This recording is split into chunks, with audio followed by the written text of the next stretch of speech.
제가 아무 말도 없이 비죽 웃자 곁에 있던 직원이 나섰습니다. 지금 대표님한테 무슨 소리 하시는 거죠? 이 사람 미쳤나 봐. 네? 대표요? 이 아줌마가? 네, 당장 사과하세요. 진짜 미치지 않고서야 대표한테 무식? 정말 쫓겨나고 싶어요? 아니, 이 사람이 여기 대표? 당황하면서 벌겋게 달아오는 얼굴을 보니 속은 통쾌했습니다. 맞아요. 저는 모 음식점의 대표였죠. 원래는 작게 시작했던 가게였는데 음식을 배우겠다는 사람들을 하나둘 가르치다 보니 어느덧 여러 곳에 점포를 운영하는 대표가 됐더군요. 하지만 저는 여전히 음식 장사나 하는 사람이라며 말하곤 했고 저희 자식들도 저를 이야기할 때 음식점을 운영하는 분이라고만 말했습니다. 아마 그 여자도 제가 식당에서 일을 하는 사람쯤으로 알고 있었을 테고요. 이게 무슨... 대학 교수라는 분이 왜 여기서 교육을 받고 계신지 물어도 될까요? 대표로서 묻는 겁니다.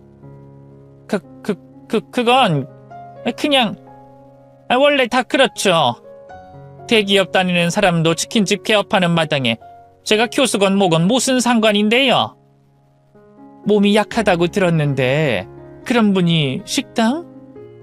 이 식당 일이라는 게 얼마나 많은 에너지를 소모하는지 아세요? 저는 아무한테나 점포 내어주는 사람 아닙니다. 아무리 그래도 이건 개인적인 악감정이죠. 저 여기서 벌써 4일이나 교육을 받았고 사적인 거랑 공적인 것도 구분 안 하시는 분이신가요? 여자는 말과는 다르게 하얗게 질린 얼굴로 덜덜 떨리는 목소리를 내더군요. 반면에 저는 여유가 넘쳤고 상견례를 할 때와는 정반대였습니다. 공과 사를 구분하니까 몸 약한 점주는 필요 없다고 하는 거죠. 이봐요, 아니, 대표님, 이러시면 안 되는 거 아닌가요? 이거 갑질이잖아요. 그니까 왜 제가 갑이 됐을까요? 저는 솔직히 지금도 이해가 되지 않는데 대학 교수였던 건 맞습니까? 몸이 약해서 그만뒀다는... 그럼 당연하죠. 증명서 제출하세요. 기간 3일 드리죠. 네? 몇 초의 정적이 흘렀고 일순간 그 여자는 제 앞에 무릎을 꿇었습니다. 양손을 합장한 채로 제게 싹싹 빌면서 잘못을 이야기하더군요. 이게 무슨 짓이죠? 죄송해요. 거짓말했어요. 죽을 죄를 지었어요. 저 진짜 쫓겨나면 안 돼요. 아들도 이 사실을 알게 되면 저 죽어요. 제발 사람 한번 살린다고 생각하고 넘어가 주세요. 원하시면 여기서 가게 열지도 않을게요. 아들만 모르면 되거든요. 네? 여자의 입에서 나온 진실은 충격적이었습니다. 사실 중학교를 겨우 졸업한 여자는 자신이 못 배운 서러움을 자식에게 전가를 하려고 했다고 해요. 하지만 그 정도가 너무 지나쳐 사교육비로 너무 많은 지출을 했다고 합니다. 자식 교육으로 남편과는 사이가 소원해졌고 결국에는 합의 이혼을 하면서 갈라졌다고 하더군요.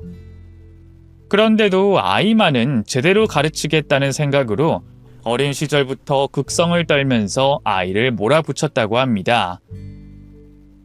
그러던 어느 날 아들이 학교에서 알림문을 받아왔는데 거기에 학력을 기재하는 곳이 있었고 그때부터 거짓말이 시작된 거라고 하더군요. 혹여 자신의 엄마가 중졸이라고 하면 아들이 자신의 말을 더는 듣지 않을 것 같았다고 합니다.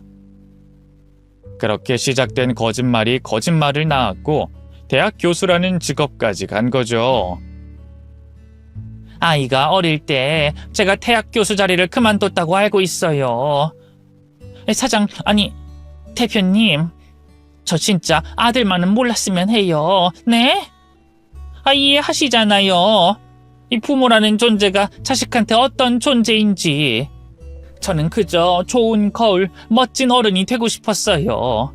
진심으로요.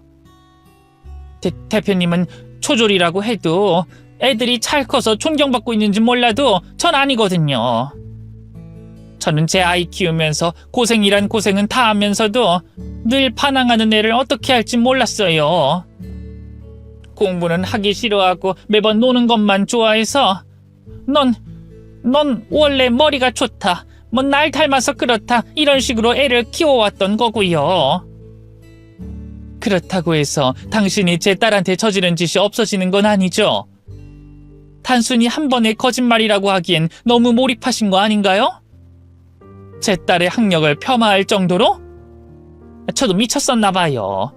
그때는 그냥 너무 힘들게 키운 아들이라 아깝기만 했어요. 그래서 결혼을 깨려고 했다? 그건 아니었어요. 진짜요. 아시잖아요. 결혼 준비도 안 돼 있고 집도 해갈 수 없는 상황이었는데 우리 아들을 좀 더 우위에 두고 싶었어요. 기가 죽어서 살까봐 두려워서 제가 좀 누르려고 한 거였어요. 그런데 따님분이 그렇게 나오니까 수습이 되지 않아서. 여자는 제 눈치를 보더니 제 무릎으로 기어와서 다시 양손을 비볐습니다. 명품 가방에 비싼 옷을 보니까 부러웠고 너무 제 자신이 초라해졌어요. 같은 엄마니까 아시잖아요. 제 마음은 그게 아니었어요. 진짜요. 제가 이렇게 빌 테니까 제발 넘어가 주세요. 네? 여기서 나가라면 나갈게요. 네? 제발. 솔직히 난감했습니다. 그날 이후 제 딸에게 했던 모진 말과 무시하는 말투를 떠올리면 자다가도 벌떡 일어날 정도로 분하고 답답했었죠. 하지만 그런 그녀가 이해가 되지 않는 건 아니었습니다. 저 역시 제 학력이 부끄러울 때가 있었기에 숨기고 싶은 마음은 충분히 이해가 됐죠. 더구나 자신의 거짓말에 잡혀 먹혔을 뿐 사람 자체가 나쁜 사람은 아니다라는 생각도 들었네요. 그리고 그때 문득 저희 시어머니가 떠올랐었습니다. 제게 모진 구박을 하고 때리고 욕설을 하던 그 시어머니가 말이죠. 시어머니가 떠오른 이유는 단순했습니다. 치매에 걸린 이후 시어머니는 고장난 전등처럼 정신이 들었다가 놓기를 반복했어요. 저를 애기 엄마라고 부르다가도 퍼뜩 정신을 차리고 고통스러워하곤 했습니다. 스스로가 치매라는 걸 아는 듯했죠. 그런데 어느 날은 저를 애기 엄마라고 하지 않았는데도 제게 음식을 차려주고 떠먹여주기까지 하더군요. 그리곤 제게 이렇게 말했습니다. 내가 지은 죄가 많아 나한테 이런 벌이 내려진 모양이다. 너한테 너무 미안했다. 내가 정말 잘못했어. 내가 할 수 있는 건 정신이 있을 때 얼른 죽는 것뿐인데. 애미야, 내가 정신 놓으면 빨리 앞서갈 테니 그리고 내가 죽기 전까진 너한테 내 죄를 갚을 수 있게 정신 똑바로 잡고 있을 거고 정신을 놓으면 너는 내게 받았던 거 다 쏟아놔도 된다. 때리면 맞고 구박해도 들을 테니까. 미안하다. 미안해. 시어머니는 그 뒤로도 쭉 제 식사를 챙겨주셨어요. 그리고는 제게 자신이 잘하는 요리들을 하나씩 가르쳐 주셨죠. 제가 일을 하러 가서 없을 때에는 종이에 삐뚤어진 글씨로 적어두기도 했습니다. 물을 얼마나 넣고 재료는 뭘 넣어야 하는지에 관한 것들이었는데 항상 그 밑에는 미안하다는 사과글도 있었죠. 혹시나 다시 정신을 놓을까봐 다급하게 갈겨 쓴 글씨로 말입니다. 그게 떠오른 이유는 사람이 변한다는 걸 그 이후로 믿었기 때문이에요. 비록 그 여자는 거짓으로 점철된 삶을 살고 있었지만 깊게 반성하고 있었고 깨달은 게 있다고 그렇게 느꼈죠. 무엇보다 가시는 날까지 제게 미안하다는 말을 했던 시어머니가 제게 남긴 작은 유산으로 일으킨 가게였으니까요. 죽을 때까지 저를 미워하리라고 생각했던 시어머니가 변한 것처럼 그럴 수 있을 거라고 생각했습니다. 그래서 저는 그 여자를 용서했어요. 모든 비밀을 묻기로 그렇게 결심했고 교육도 무료로 받을 수 있게 선처를 했습니다. 언젠가 자식 앞에서 당당하게 진실을 말하고도 존경받는 날이 올 거라고 용기까지 줬죠. 하지만 그건 제 상상 속에서 일어난 일일 뿐이었습니다. 그걸 알게 된 건 고작 그 일로부터 며칠이 지나서였으니까요. 집 앞에서 딸과 헤어졌던 예비 사위와 그 여자를 다시 만나게 된 거였습니다. 서로 작은 실랑이를 하고 있었고 저는 차에서 내려서 다가갔죠. 그러자 예비 사위는 제게 장모님! 하면서 90도로 인사를 했고 그 여자는 콧소리를 내며 저를 반가워했어요. 영문을 모르는 건 딸과 저뿐이었습니다. 이게 무슨 일이죠? 여기 무슨 일로 이렇게 온 건지. 우리 아들이 헤어지고 싶지 않다고 계속 밤에 잠도 못 자고 죽고 싶다고 술만 먹어서 그냥 허락을 해줬습니다. 다시 만났으면 하는 마음으로요. 네? 자식 이기는 부모가 세상에 어디 있겠어요. 서로가 그렇게 좋다는데 제가 막을 방법은 없죠. 그래서 그냥 멀리서 지켜보면서 응원해줄 생각입니다. 사돈. 사돈이요? 그게 이제 와서 무슨... 우리가 인연이긴 하잖아요. 애들이 좋다는데 그냥 넘어가 주시면 어떨까요? 혼란스러운 마음에 딸을 봤더니 표정이 잔뜩 일그러져 있었고 남자의 손을 뿌리치려고 하더군요. 하지만 계속해서 다시 만나자며 남자는 앓는 소리만 냈습니다. 그러자 딸이 날카롭게 남자를 밀어냈죠. 갑자기 왜 그래? 그런 일 있고 나서 한 번도 연락 안 했잖아. 우리 엄마한테 당장 사과하라는 헛소리 빼고는 내가 들은 말이 없는데 갑자기 이런다고? 자기야, 그때랑 지금이랑은 상황이 다르지. 상황이 달라? 뭐가 다른데? 우리 엄마가 허락을 해줬다니까? 자기 학력도 이제 일절 신경 안 쓰실 거라고. 그렇게 말씀해 주셨어. 우리 둘의 만남을 응원해 주셨고. 너 진짜 마마보이야? 그건 또 몰랐네. 기가 찬다. 내가 싫어. 내가 싫다고. 딸이 딱 잘라 말하자 그 여자가 딸의 손을 꼭 잡았습니다. 아가, 내가 잘못했다. 그때 내가 너무 예민했었어. 지금 생각해보니까 내 잘못을 깨달았고 그리고 이제는 이전이랑 상황이 달라. 우리 아들은 널 계속 좋다고 했었잖아. 함께한 시간을 생각해서라도 마음을 바꿀 순 없을까? 아줌마, 그때도 함께한 시간이 없었을까요? 대체 왜 갑자기 태도를 바꾸세요? 내가 잘못을 깨달았고 아들이 하도 좋다고 하니까. 저는 처음에 그게 진짠지 아닌지 몰라서 끼어들지 못했습니다. 하지만 딸은 헤어진 뒤에 남자가 다른 사람을 만나고 있었다는 말을 꺼내며 가라고 소리를 쳤죠. 그건 내가 억지로 만나게 한 거야. 정말이야. 내가 억지로 선을 보게 해서 어쩔 수 없이. 저희 생각보다 오래 만나서 주변 친구들도 다 서로 아는 사이거든요. 그래서 그쪽 아드님이 그 여자랑 얼마나 만나고 어디로 여행 갔는지도 알아요. 근데 저를 계속 그리워했다고요? 억지로 여행도 가요? 누군가를 그리워하면서 놀러 다니고요? 아가. 누가 아가야? 소름 끼치게. 대체 왜 이러는지 모르겠지만 다시 만날 생각 없어요. 태도를 바꾼 이유는 제가 알고 있었습니다. 아마도 저희 집이 단순한 음식점을 하는 게 아니라는 게 큰 영향을 준 것만은 확실했어요. 무엇보다 남자는 거의 반쯤 강제적으로 제 딸에게 다시 만나자고 말하고 있었고 말입니다. 억지로 끌려 나온 것 같은 그런 표정으로 자신의 어머니 눈치만 보고 앵무새처럼 말하고 있었으니까요. 그래서 저는 그게 너무 괘씸하게 느껴졌습니다. 사람이 변할 수 있다고 생각하고 용서를 했고 끝까지 비밀로 해줄 생각이었는데 그 여자가 제 딸에게 아가 하는 소리가 너무 소름이 끼쳤죠. 결국 저는 그 자리에서 그간의 모든 것을 다 말해버렸습니다. 대학 교수가 아니라는 것도 심지어 학력도 중졸이었다는 것도 우리 가게에 분점을 받으려고 제게 무릎을 꿇은 것까지 말이죠. 엄마, 정말이야? 저 아줌마가 대학 교수가 아니었다고?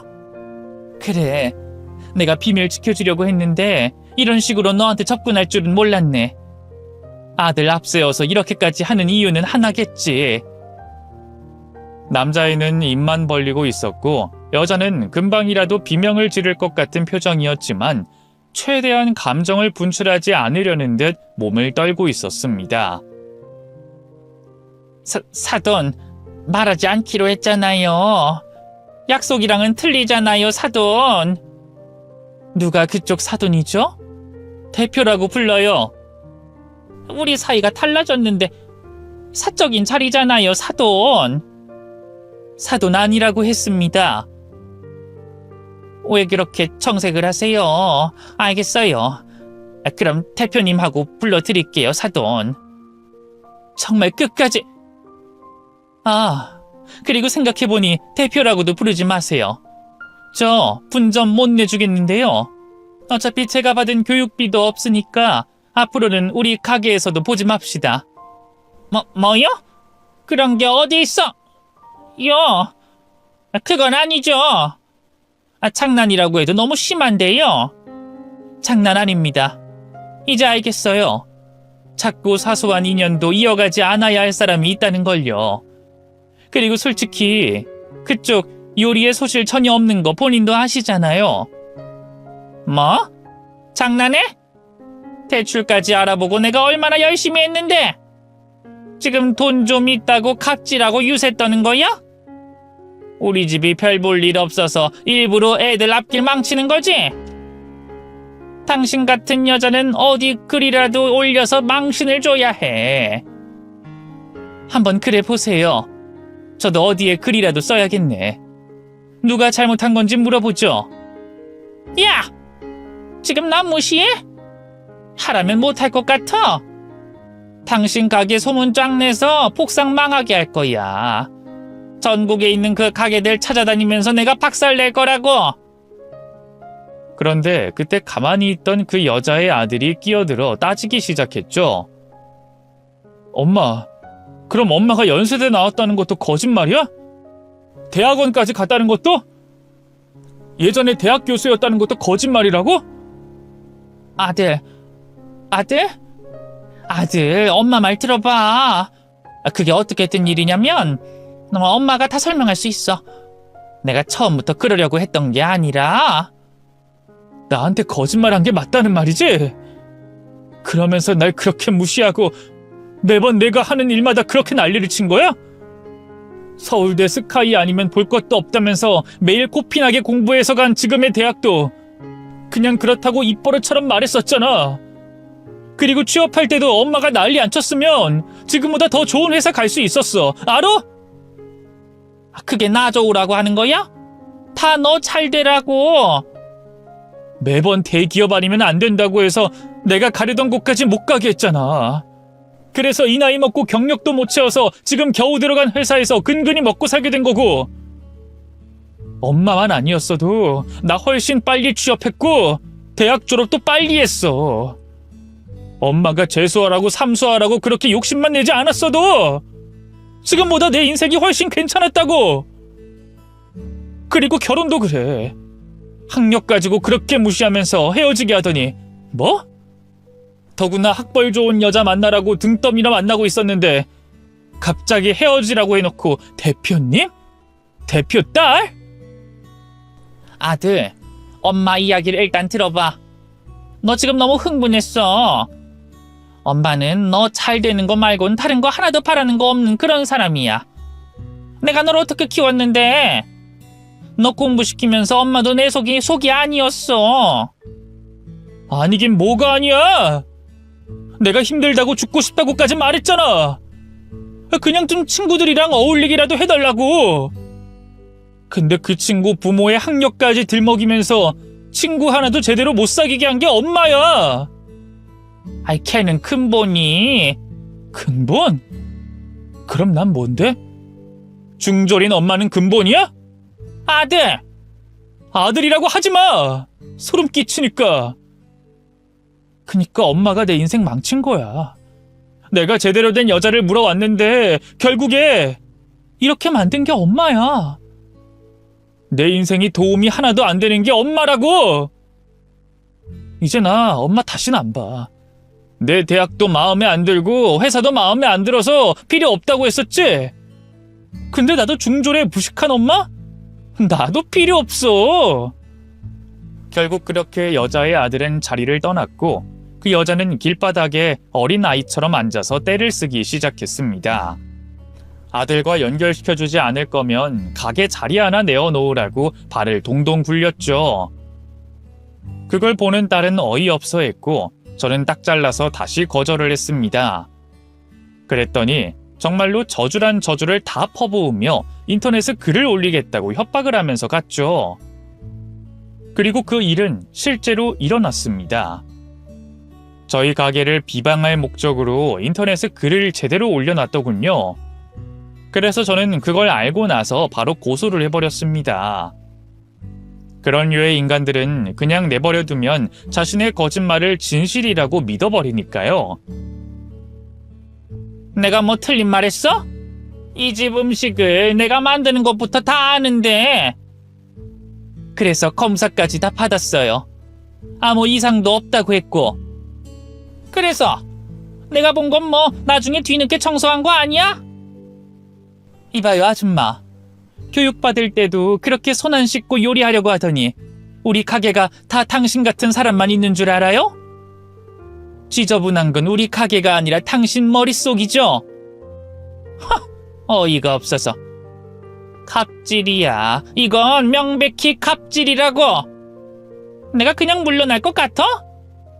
네네, 마음대로 하세요. 그리고 명심해요. 저도 계속 고소할 겁니다. 돈 많이 벌어놓고 일 저지르시라고 경고하는 겁니다. 아셨어요? 사돈! 난 그쪽 사돈이 아닙니다. 제발 다신 볼 일 없으면 좋겠네. 그렇게 경찰서에서 한번 만났고 그 뒤로는 보지 못했습니다. 딸을 통해서 이야기를 들어보니 정말로 아들이 인연을 끊어버렸다고 하더군요. 그런데 우습게도 다른 여자를 만나고 있다는 그 아들이 제 딸에게 계속 만나자고 끈질기게 굴고 있다고 했죠. 하지만 딸은 그때 그 남자가 자신의 어머니와 다툴 때 제대로 된 여자를 물어왔는데 라고 말을 꺼낸 순간 그 남자가 얼마나 속물이었는지 다시 느꼈다고 합니다. 그래서 다시 또 연락 오면 스토커로 경찰에 넘기겠다고 했다더군요. 그렇게 사건은 일단락됐습니다. 시간이 흘러서 현재는 아들과 딸 모두 진지하게 만나고 있는 사람이 생겼고요. 몇 번 얼굴도 보고 대화도 해봤는데 다들 성실하고 좋은 사람들인 것 같아 마음이 안심이 됩니다. 사실 사람의 학력이나 집안 내력 이런 것들을 보는 건 당연하다고 생각해요. 왜냐하면 짧은 시간 안에 상대를 알 수가 없으니 그것들로 그 사람을 증명할 수 있기 때문이죠. 그들의 학력은 학창시절에 자신이 얼마나 성실하게 살았는지 알 수 있게 만들고 집안 환경을 그들이 커오면서 무엇을 보고 자랐는지 짐작할 수 있으니까 말입니다.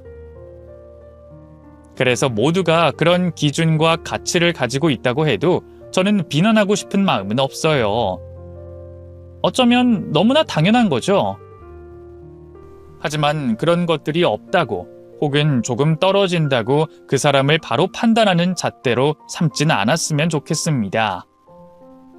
학벌과 집안이 플러스인 요인이 되는 거지 그것으로 점수를 깎아내는 용도로 쓰진 않았으면 하네요. 그렇게 되면 자칫 다른 더 좋은 것들이 가려지게 될 수도 있기 때문이죠.